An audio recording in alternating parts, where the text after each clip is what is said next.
It was just another ordinary day after school, or so I thought. Walking into the house, the quiet felt unusual, too quiet. I assumed I had the place to myself, but then I heard something faint, almost like a whisper. Curious, I followed the sound down the hallway. My stepmother's door was slightly ajar. I knew I shouldn't look, but something stopped me from walking away. Peeking inside, I saw her, Aurora, lost in her own world, completely unaware of my presence. My breath caught as I realized what I was witnessing. She glanced up and saw me.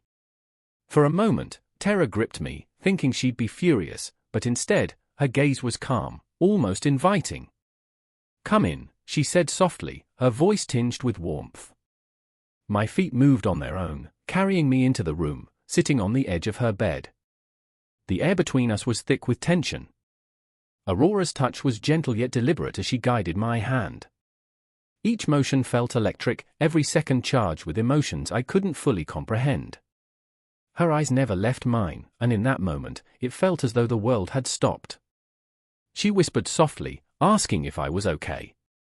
I nodded, unable to speak, her words and touch leaving me breathless.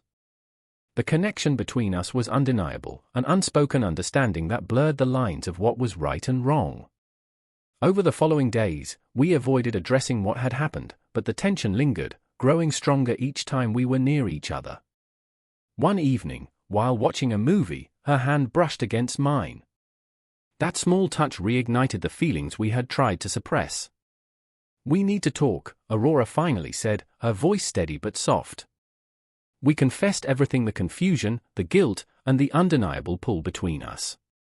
It wasn't just physical, it was something deeper, something we couldn't ignore. Our connection grew in secret. Hidden glances, fleeting touches, and whispered words became our norm, but the weight of our secret bore down on us.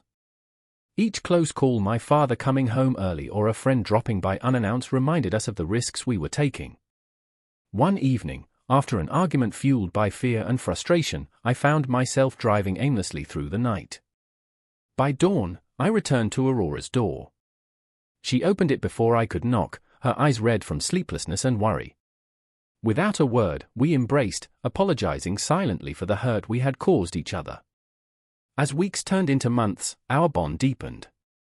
We learned to navigate our dual lives, stepmother and stepson, in public, something entirely different in private, but we knew this couldn't last forever. A year after that fateful day, we decided it was time to face the consequences of our choices. Sitting down with my father, we told him everything. The conversation was filled with tears, anger, and silence, but through it all, Aurora's hand remained firmly in mine. The road ahead was uncertain, filled with challenges and broken trust to mend, but as I looked at Aurora, the love in her eyes reassured me that we could face anything together. Despite the pain, despite the sacrifices, I wouldn't change a thing. That moment, as difficult as it was, brought us to a love that was deeper than anything I could have imagined.